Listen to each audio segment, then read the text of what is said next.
సిలువలో సాగింది యాత్ర, కరుణామయుని దయగల పాత్ర. సిలువలో సాగింది యాత్ర, కరుణామయుని దయగల పాత్ర. ఇది ఎవరి కోసమో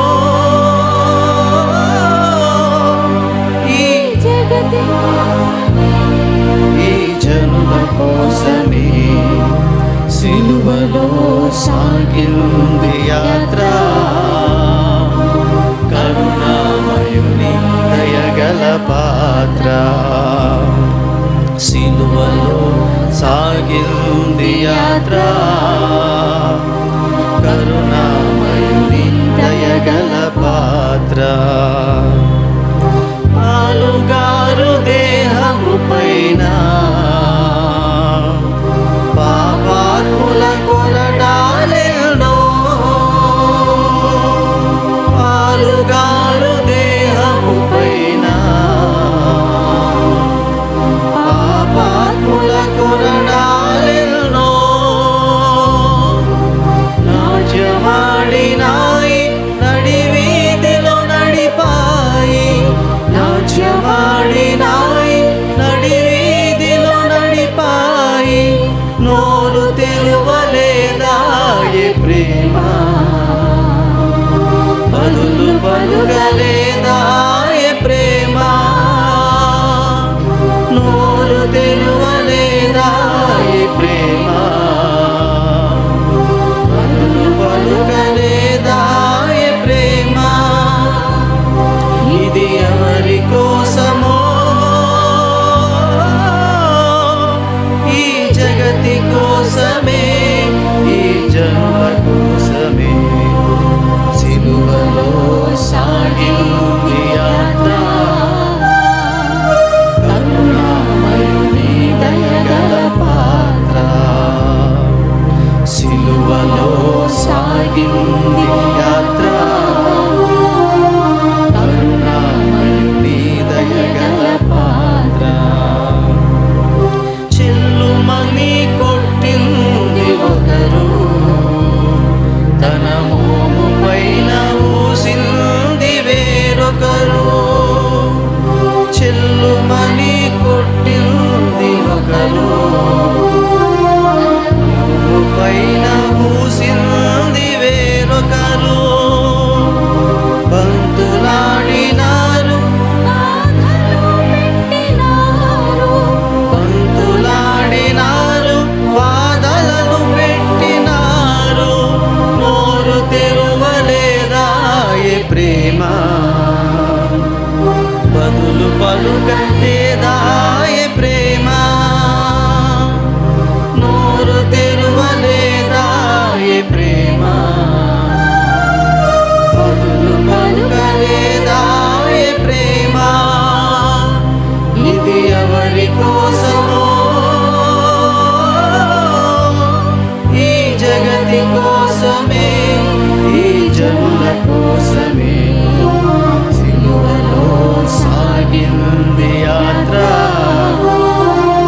కరుణామయుని దయగల పాత్ర. సిలువలో సాగింది యాత్ర, కరుణామయుని దయగల పాత్ర. వెనుక నుండి తన్నింది ఒకరు, తన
ప్రైజ్ లార్డ్. దేవునికి స్తోత్రం కలుగును గాక. ప్రభునందు ప్రియమైన దేవుని బిడ్డలారా, మరోసారి ప్రభుని స్తుతిస్తూ గణపరుస్తూ మరి ఈ సమయంలో మరి ఈ యొక్క మాండలిక దినాల్లో భాగంగా చాలా ప్రాముఖ్యమైనటువంటి ఘడియలోనికి మనం వచ్చి ఉంటున్నాము. ఈ సమయంలో మాండి గురువారంగా మనము జరుపుకుంటున్నాం. ఈవేళ మరి 40 దినాల్లో భాగంగా ఇది 38వ దినము. ఈరోజున మనం ప్రభురాత్రి సంస్కారం కూడా 38వ దినము. రేపు 39 శనివారంతో 40 దినాలు మనకు పూర్తవుతాయి. దేవుని స్తోత్రం కరుణగాక. మరి ఈ సమయంలో దేవుని వాక్యాన్ని చదువుకుందాం. ఈ రోజున మన యొక్క వాక్యమునకు ఆధారితమైనటువంటి లేఖన భాగం సువార్త నుంచి యోహాను సువార్త 13వ అధ్యాయము 1 నుంచి 6 వచనాలు. ఈనాటి ఆరాధనకే ఏర్పాటు చేయబడిన మొదటి వాక్య భాగము యోహాను సువార్త 13వ అధ్యాయము 1 నుంచి 6 వరకు. తాను ఈ లోకము నుండి తండ్రి వద్దకు వెళ్ళవలసిన గడియ వచ్చినని యేసు పస్కా పండుగకు ముందే ఎరిగిన వాడై లోకములోనున్న తన వారిని ప్రేమించి వారిని అంతము వరకు ప్రేమించెను. వారు భోజనం చేయుచుండగా ఆయనను అప్పగింపవలనని సీమోను కుమారుడగు ఇస్కరియోతు యూదా హృదయంలో అపవాది ఇంతకుముందు ఆలోచన పుట్టించి ఉండెను గనుక తండ్రి తన చేతికి సమస్తము అప్పగించెననియు తాను దేవుని యొద్ద నుండి బయలుదేరి వచ్చిననియు దేవుని యొద్దకు వెళ్ళవలసి ఉన్నదనియు యేసు ఎరిగి భోజన పంక్తిలో నుండి లేచి తన పైవస్త్రము అవతల పెట్టివేసి ఒక తువాలు తీసుకొని నడుమునకు కట్టుకొనెను. అంతటా పల్లెములో నీళ్లు పోసి శిష్యుల పాదములు కడుగుటకును తాను కట్టుకొని ఉన్న తువాలుతో తుడుచుటకును మొదలుపెట్టెను. ఇట్లు చేయుచు ఆయన సీమోను పేతురునొద్దకు వచ్చినప్పుడు అతడు, ప్రభువా, నీవు నా పాదములు కడుగుదువా అని ఆయనతో అనెను. దేవుడి వాక్యం దీవించి ఆశీర్వదించుగాక. ఆమేన్. రెండవ వాక్య భాగముగా యోహాను సువార్త 13వ అధ్యాయము 7 నుంచి 11 వచనాలు చదువుకుందామని.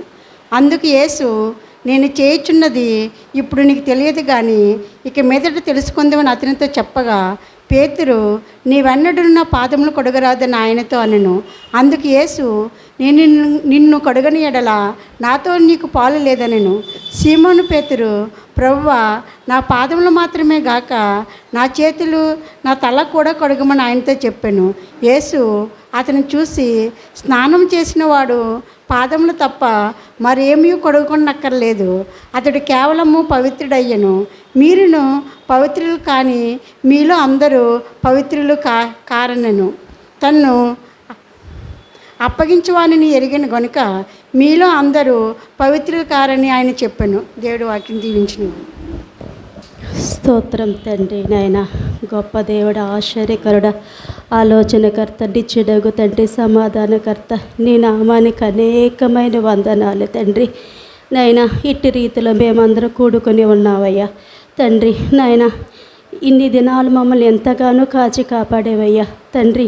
ఇలాంటి వాక్యము చాలా సన్నిధిలో లేదు తండ్రి. మాకు ఈ తరుణాన్ని ఇచ్చినందుకు నీకు అనేకమైన వందనాలు తండ్రి. బాబు, మేము వాక్యానుసారంగా నడుచుకునే జీవితాన్ని దయచే నాయన తండ్రి. నీ చిత్తం బాబు నాయన, నీ చిత్తానికి అప్పచెప్పామయ్యా తండ్రి. సహాయకుడా నీకు వందనాలు తండ్రి. బిడ్డలు ఎంతో నాయన వేదన పడుతున్నారయ్యా తండ్రి కరోనాతో తండ్రి. బిడ్డలందరినీ స్వస్థపరచు నాయన, కాపాడము, కృప చూపించము తండ్రి. నాయన మాకు ముఖ్యంగా ప్రార్థనా జీవితం దయచే నాయన, ప్రార్థనలో ఎదుగుదల దయచే తండ్రి. నాయన నీ ప్రార్థన లేకపోతే మేము బ్రతకలేమయ్యా తండ్రి. సహాయకుడా నీకు అనేకమైన వందనాలు తండ్రి. నాయన మార్చి నెల ఎంతగానో మమ్మల్ని కాపాడావయ్యా, కీడు నుంచే కానీ నాయన మమ్మల్ని తప్పించావయ్యా తండ్రి. అనేకమైన వ్యాధుల నుంచి మమ్మల్ని తప్పించావయ్య, ఎంతగానో మా మందిరాన్ని అందరినీ కాపాడావయ్యా, నీకు అనేకమైన వందనాలు తండ్రి.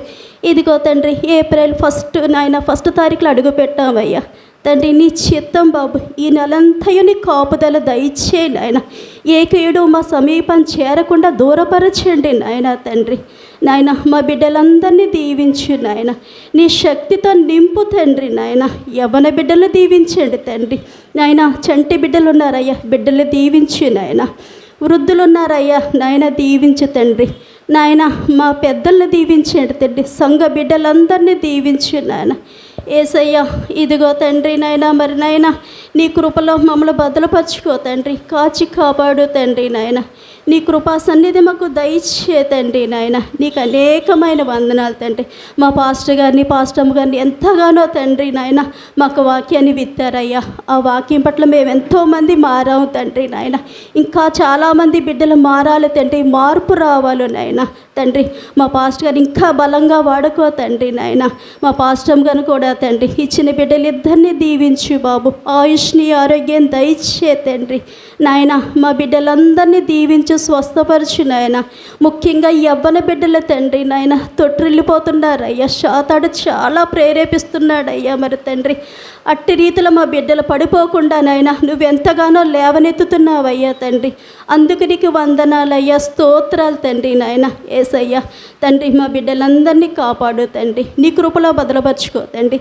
కోడి తన బిడ్డల్ని ఎలా రెక్కల చోట్ల బదలపరుచుకుంటుందో తండ్రి, అట్టి రీతిలో మమ్మల్ని నీ రెక్కల చోట్ల బదలపరుచుకుంటున్నావయ్యా. అందుకు నీకు వందనాలయ్యా, స్తోత్రములు తండ్రి.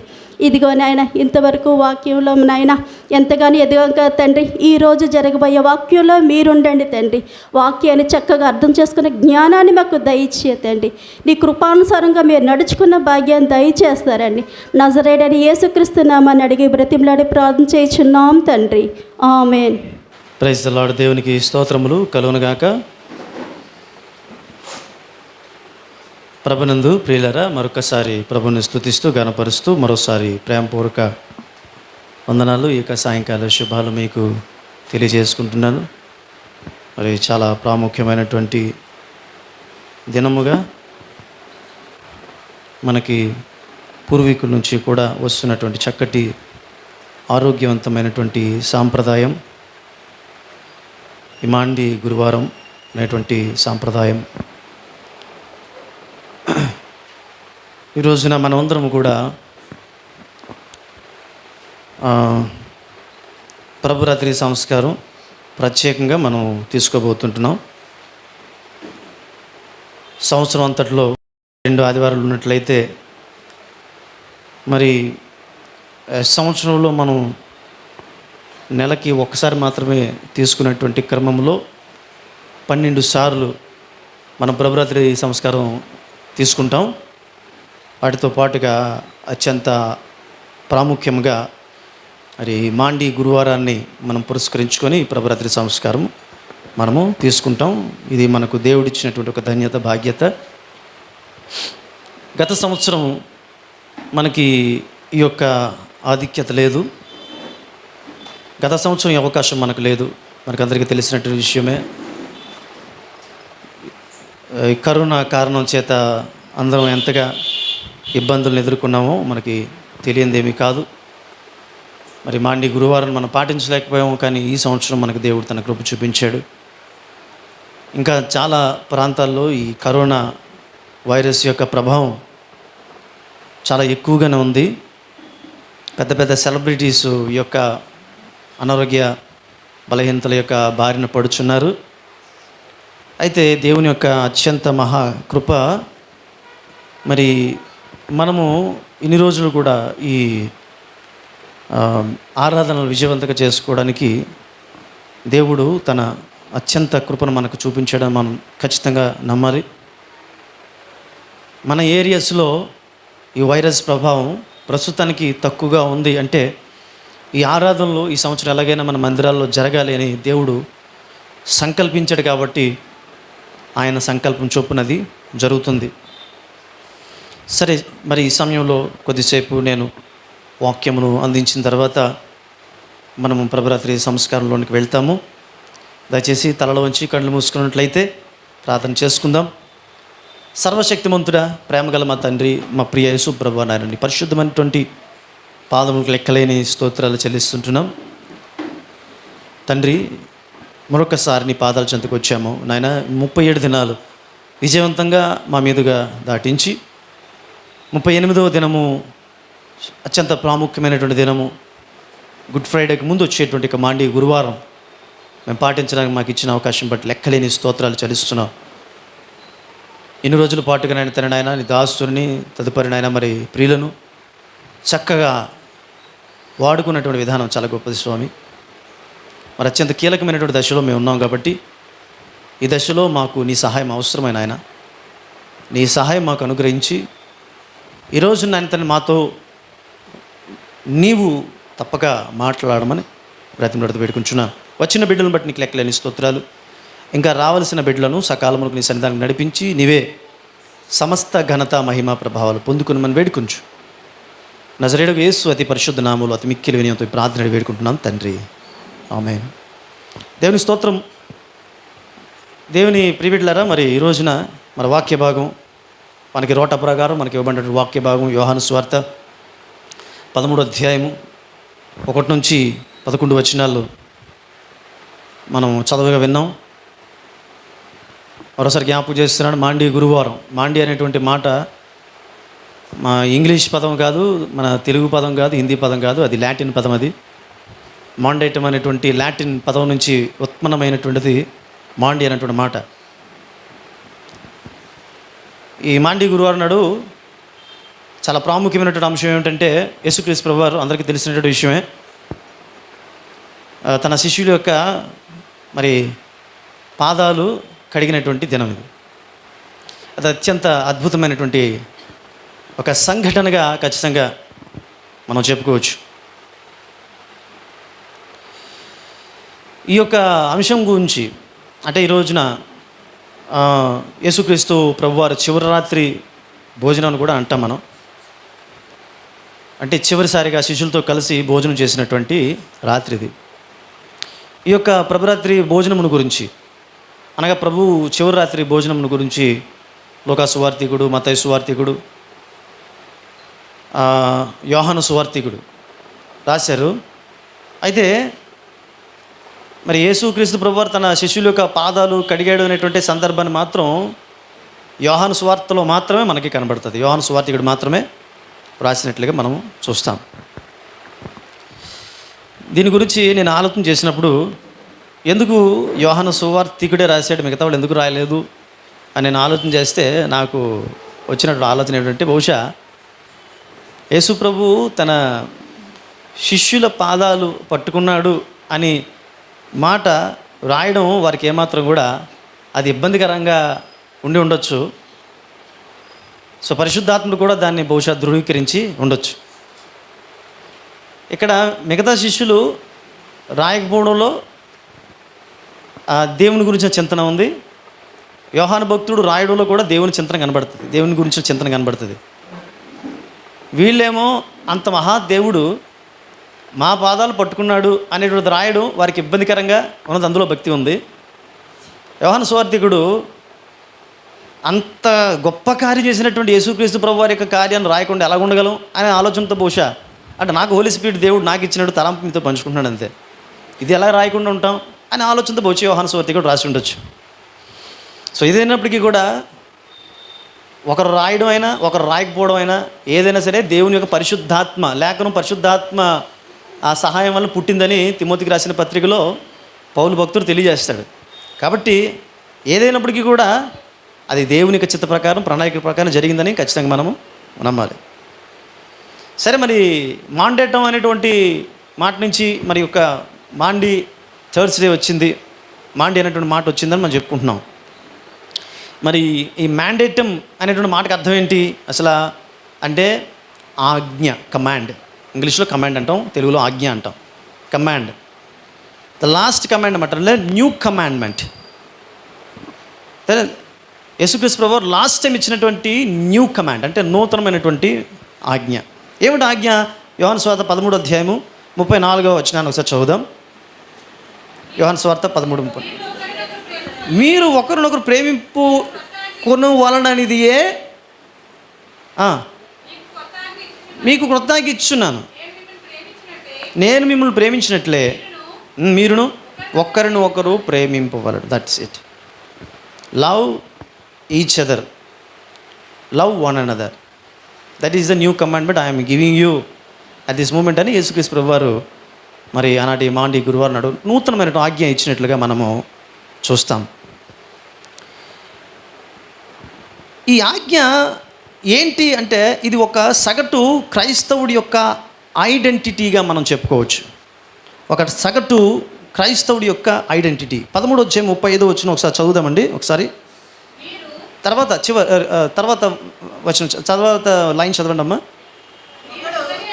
మీరు ఒక్కని ఎడల ఒకడు ప్రేమింపగలవారైన ఎడల ప్రేమ గలవారైన ఎడల దీనిని బట్టి మీరు నా శిష్యులని అందరూ తెలుసుకుందురనెను.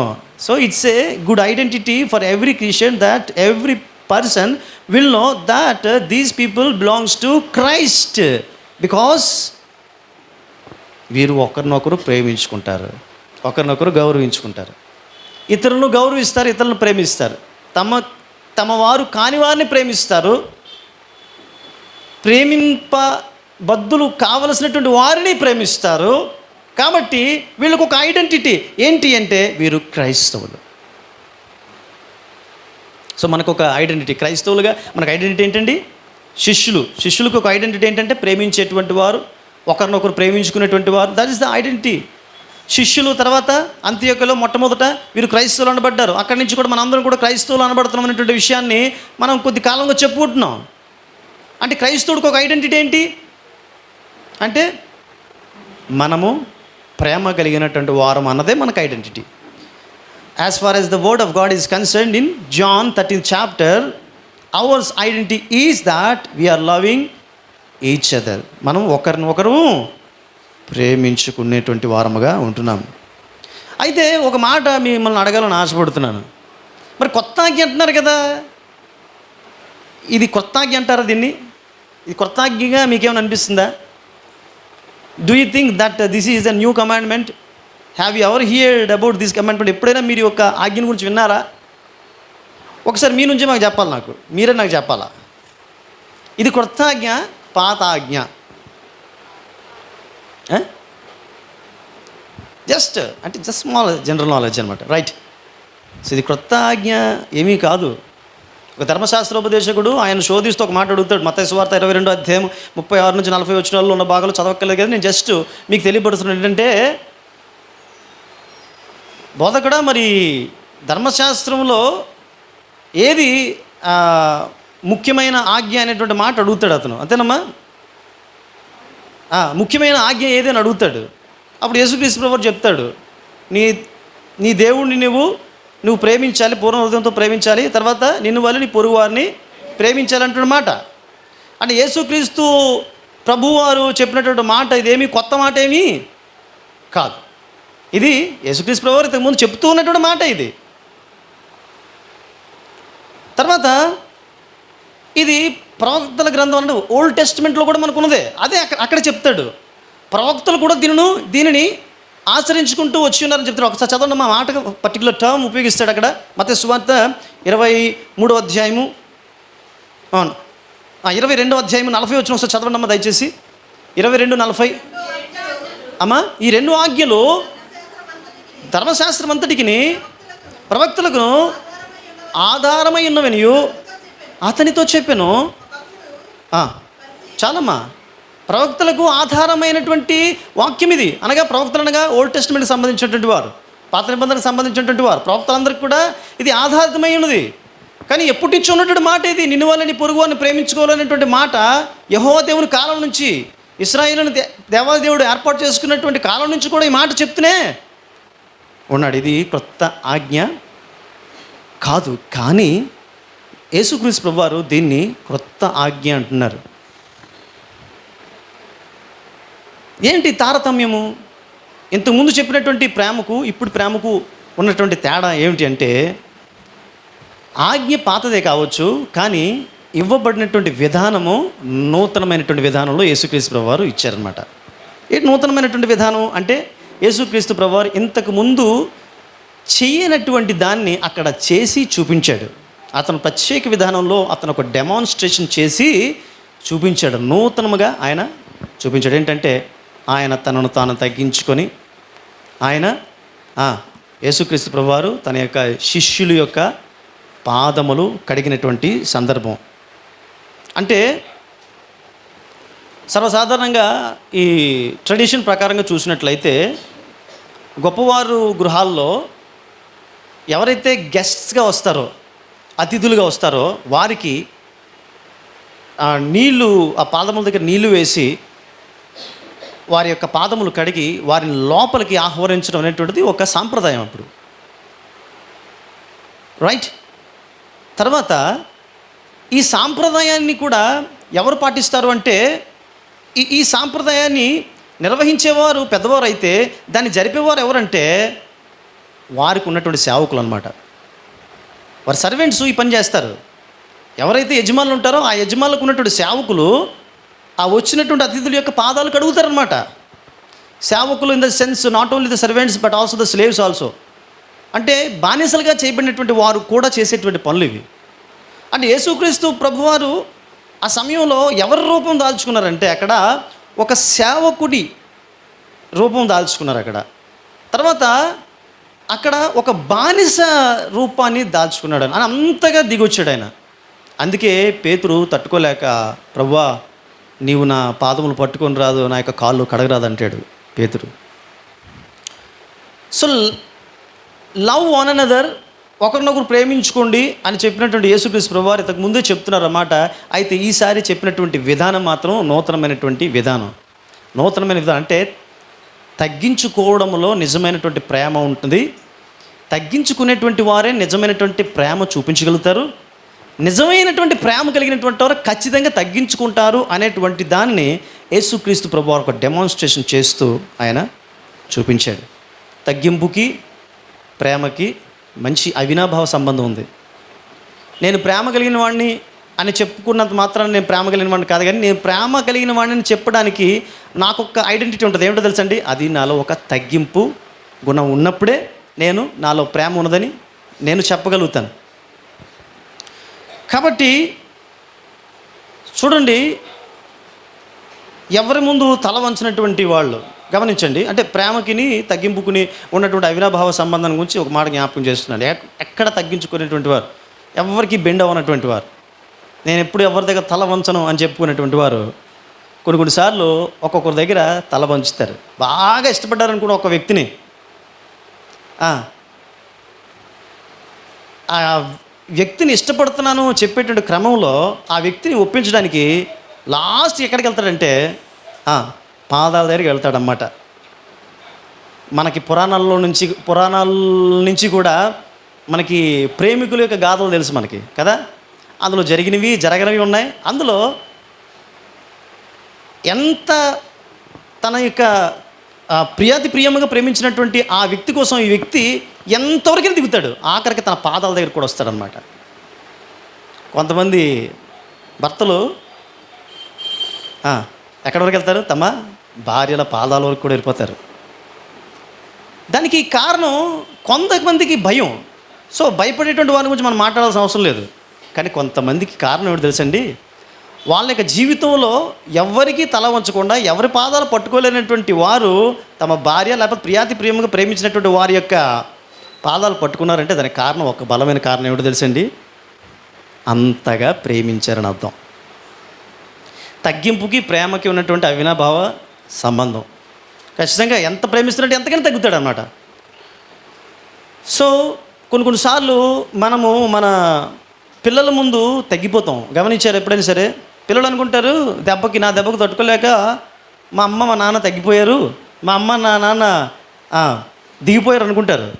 కానీ అది కాదు. ఎందుకు తగ్గిపోతామంటే వాళ్ళపై మనకున్నటువంటి ప్రేమ.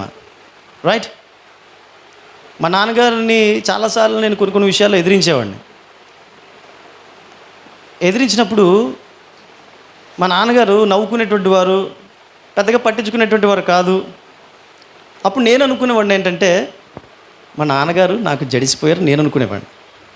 కానీ ఆయన నన్ను అత్యంత అధికంగా ప్రియంగా ప్రేమిస్తున్నారు కాబట్టే ఆయన తగ్గిపోయారు అని తెలుసుకోవడానికి నాకు చాలా కాలం పట్టింది.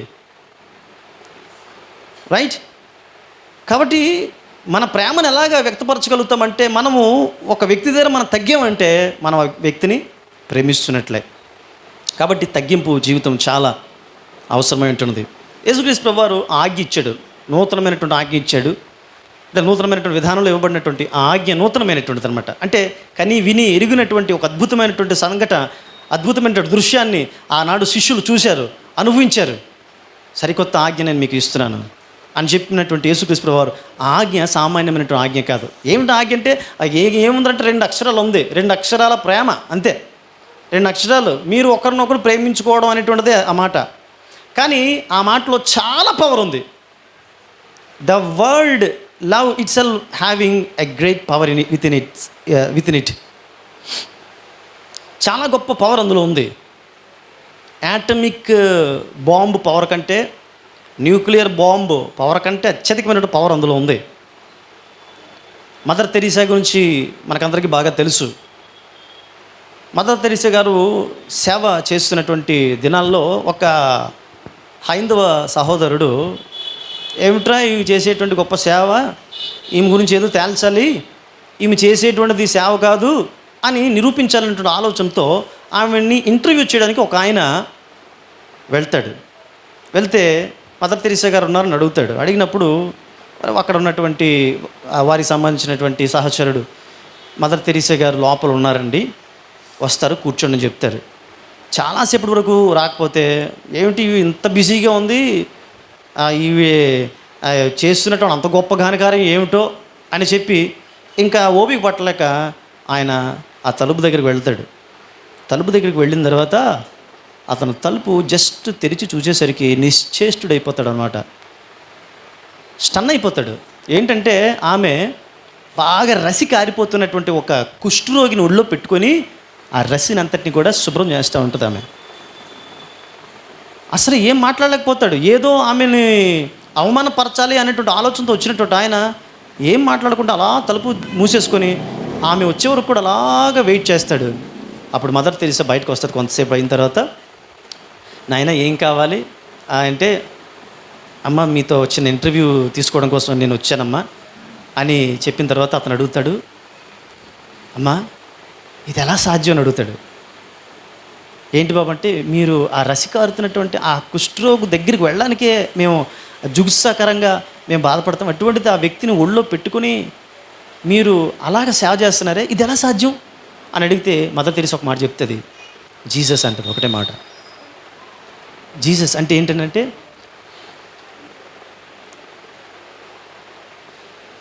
యేసుక్రీస్తు ప్రభువారు ఆయన మహాదేవుడై ఉన్నాడు. మహాదేవాది దేవుడైనటువంటి యేసుక్రీస్తు ప్రభువారు ఆ మహాప్రదేశమైనటువంటి పరలోక రాజ్యాన్ని విడిచిపెట్టి ఇహలోకానికి ఎందుకు వచ్చాడంటే, ఒక మనిషి కోసం వచ్చాడు.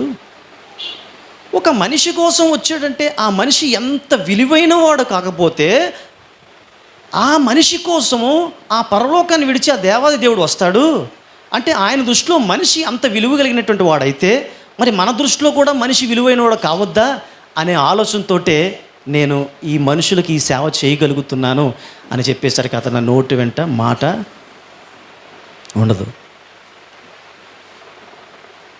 అంత కరడగట్టినటువంటి ఒక వ్యక్తిని ఆ యొక్క ప్రేమ మార్చేసింది. అందుకనే the love it self is having a great power, the power that is a more extreme than atomic power or nuclear power. Nuclear atomic power కంటే చాలా శక్తివంతమైనటువంటిది ప్రేమ అనేటువంటి పవర్. కాబట్టి ప్రియమైనటువంటి దేవుని బిడ్డలారా, ఇక్కడ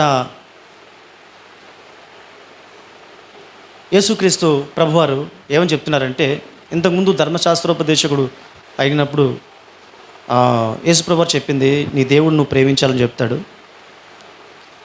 తర్వాత నిన్ను వల్ల నీ పొరుగు వారిని ప్రేమించాలని చెప్తాడు.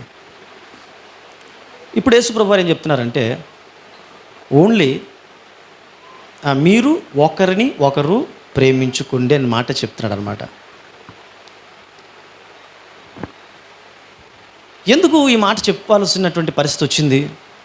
ఎందుకు యేసుక్రీస్తు ప్రభువారు అంత గొప్ప దేవాది దేవుడు, మహా గురువుగా చెప్పబడేటువంటి మహా గొప్ప బోధకుడుగా, గొప్ప ధర్మశాస్త్రోపదేశకుడిగా, గొప్ప ప్రవక్తగా చెప్పబడినటువంటి అతను ఒక గొప్ప ప్రవక్తగా, దేవుని కుమారునిగా తలస్తున్నటువంటి పరిస్థితుల్లో ఒక సేవకుడు ఒక బానిస యొక్క ఆ పాత్రను అతను పోషించడానికి కారణం, బలమైనటువంటి ఒక కారణం ఉంది ఆ రోజున. ఆ విషయాన్ని లూకాసు సువార్తికుడు రాస్తాడు. 22వ అధ్యాయం 24వ వచనంలో రాస్తాడు. ఏమంటే చదవండి అమ్మ దయచేసి ఒకసారి. తమలో ఎవడు గొప్పవాడని ఎంచబడునో అను వివాదము వారిలో పుట్టగా, తమలో ఎవరు గొప్పవాడు అనేటువంటి వివాదము వారిలో పుట్టిన సమయంలో ఆ వివాదము ఉండడం దేవాది దేవునికి ఏమాత్రం కూడా ఇష్టము కాలేదు. కాబట్టి యేసుక్రీస్తు వారు ఈ పని చేయాల్సినటువంటి అవసరం వచ్చింది. మీరు ఒకరిని ఒకరు ప్రేమించుకోండి. తర్వాత యేసుక్రీస్తు వారు కేవలం యేసుక్రీస్తు ప్రభువారు తన శిష్యులు మాత్రమే ప్రేమించలేదు అక్కడ ప్రత్యేకంగా, లేదా యేసుక్రీస్తు ప్రభువారు తన శిష్యుల దగ్గర మాత్రమే తగ్గించుకోలేదు. ఆయన తగ్గించుకుంది, ఆయన ప్రేమించింది మరొకరిని, ఆయనకు శత్రువుగా ఎంచబడుతున్నటువంటి ఇస్కరియోతు యూదాను కూడా ఆయన ప్రేమించాడు. నీ శత్రువు నీవు ప్రేమించాలని చెప్పినట్టు మాటకు యేసుక్రీస్తు ప్రభువారు కూడా కట్టుబడారు. అక్కడ 11 మందినే పాదాలు కడిగాడు అని చెప్పలేదు, అక్కడ శిష్యుల యొక్క పాదాలు కడిగాడు. ఇస్కరియోతు యూదా యొక్క పాదములు కూడా ఆయన కడిగాడు. సో మనము ప్రేమించాలంటే ఒక చాయిస్ తీసుకుంటాం. మనకి సంబంధించినటువంటి వ్యక్తులు,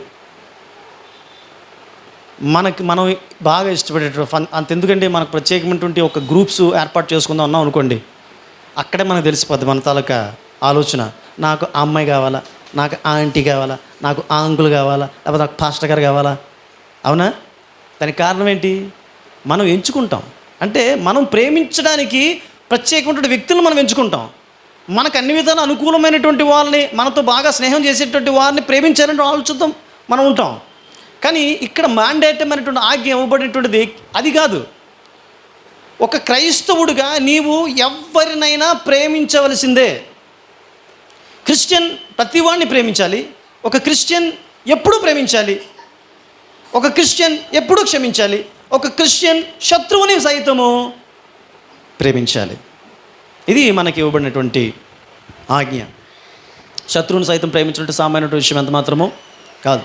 ఒక రాజుగారు ఆయన ఒక ప్రాంతం వెళ్తున్నట్టు తన పరివారంతో కలిసి వెళ్తున్నప్పుడు అలసిపోయాడు. ఒక చెట్టు కింద ఆయన సేద తీరుతున్నాడు. ఇంతలో ఒక రాయి వచ్చి తగిలింది. ఆయనకి బొబ్బి కట్టేసింది, రక్తం జలజల కారిపోతుంది. ఒక వైద్యుడు వచ్చాడు. ఇంతలో ఒక ముసలావిడ పరిగెట్టుకుని వచ్చింది. రాజుగారు క్షమించండి, నేను ఈ రాయి విసిరింది నేనేనండి, ఇది కావాలని విసిరింది కాదండి, నాకు 3 మనవళ్ళు ఉన్నారండి, నా 3 మనవళ్ళు కూడా తల్లిదండ్రులు లేరండి, వాళ్ళని నేనే పెంచాలండి, నేను చాలా భేదదాన్నండి, వాళ్ళకి పెట్టడానికి తిండి లేక ఇక్కడ ఉన్నటువంటి మామిడి కాయలను కొట్టాలంటే ఆలోచనతో రాయేసి కొడుతున్నానండి, కొన్ని రాలేయండి, ఒక రాయి అదుపు తప్పి మీకు తగిలిందండి, దయతో నన్ను క్షమించండి అని చెప్పినప్పుడు అందరూ అలా చూస్తున్నారు. ఈ ముసలావిడ అయిపోయిందని చూస్తున్నారు. ఇంతలో ఆయన తన మంత్రిని పిలిపించి, మంత్రి గారు, ఈమెకు అవసరమైనటువంటి రోకలు, అవసరమైనటువంటి సామాగ్రి, ఆహార వస్తువులన్నీ ఇచ్చి పంపించని చెప్తాడు. అందరూ ఆశ్చర్యపోతారు అక్కడ.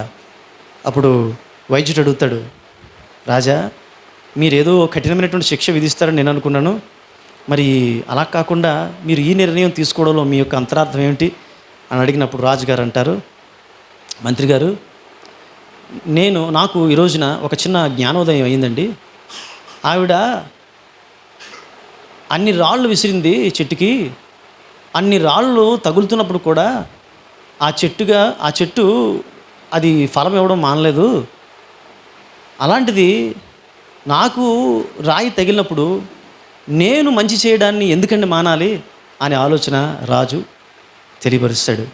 కాబట్టి ప్రియ దేవుని బిడ్డలారా, యేసుక్రీస్తు ప్రభువారు ఇచ్చినటువంటి ఈ యొక్క చివరి ఆజ్ఞలో ఉన్నటువంటి అంతరార్థం, మనము ప్రతి వారిని కూడా ప్రేమించి, దీన్ని బట్టి అంటాడు అక్కడ క్లియర్గా, ఇందును బట్టి మీరు నా శిష్యులు. If we cannot love anyone who makes harm to any one of us, so we cannot be considered as the real Christians, because we lose the identity to be the Christians because we are not loving the person. దేవుని ప్రియమైన సంగమా, యేసుక్రీస్తు ప్రభువారు ఈ ఆజ్ఞ ఇవ్వడంలో ఆయన యొక్క అంతరార్థం ఏమిటి అంటే, మనం ఎవరినైనా సరే, ఏ పరిస్థితులు ఉన్నటువంటి వారినైనా మనం ప్రేమింప బద్ధులమై ఉంటున్నాం. దీన్ని బట్టి మనము ఆయన శిష్యులము అనేటువంటి విషయాన్ని మనము లోకానికి చాటి చెప్పేటువంటి వారంగా ఉంటాం. సో యేసుక్రీస్తు ప్రభువారికి ఉన్నటువంటి శక్తి ఏమిటో తెలుసండి. ఆయన పాపాలని క్షమించే శక్తి ఉంది, మనకు రక్షణ ప్రసాదించేటువంటి శక్తి ఉంది. అయితే యేసుక్రీస్తు ప్రభువారు ఈ శక్తిగల కార్యాన్ని జరిగించడానికి మన నుంచి కూడా ఒకటి ఆయన ఆశిస్తాడు. ఏమిటి అంటే 1 పేతురు 4:8 ఒకసారి చదువుదాం. 1 పేతురు 4:8. ప్రేమ అనేక పాపములను కప్పును. ప్రేమ అనేక పాపములను కప్పును. కాబట్టి అన్నిటికంటే ముఖ్యంగా ఒకని ఎడల ఒకరు మిక్కుటమైన ప్రేమ గలవారి యుండుడి. ఇంగ్లీష్ బైబిల్ ఏమనంటాడంటే లవ్ ఈచ్ అదర్ డీప్లీ అంటాడు. చాలా ఏమంటారు, చాలా లోతుగా ప్రేమించండి. మీరు ఒకరినొకరు గాఢంగా ప్రేమించాల్సినటువంటి అవసరత ఉండదని క్రీస్తు ప్రభువు వారు చెప్తారు. ఎందుకంటే because love covereth multitude of sins అంటాడు. అంటే అనేక పాపములను అది కప్పుతుంది.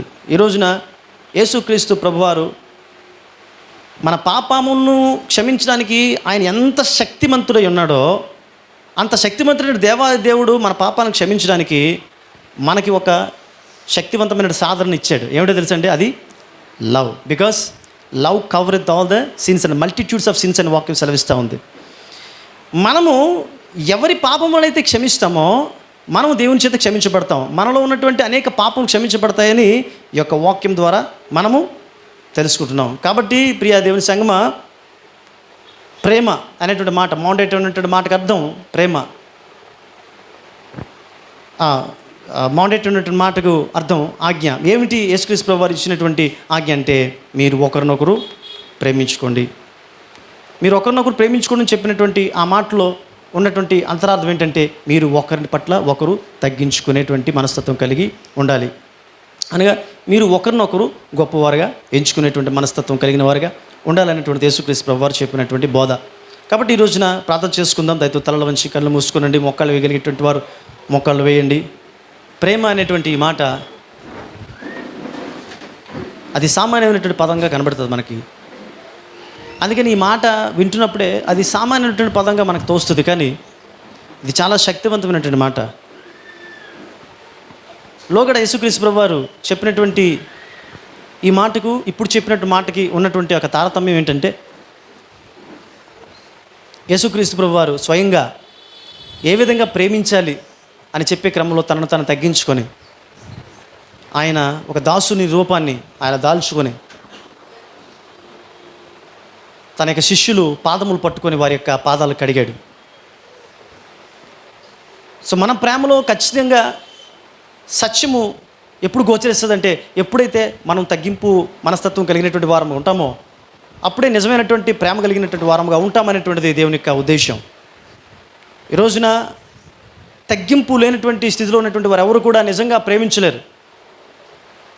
నేను ప్రేమిస్తున్నాను అని చెప్పడానికి ఒక బలమైనటువంటి నిదర్శనం ఏంటంటే మనలో ఉన్నటువంటి తగ్గింపు జీవితమే.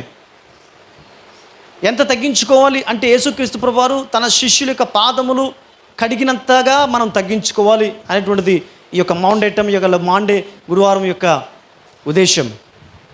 ప్రార్థన చేసుకుందాం. హల్లెలూయా.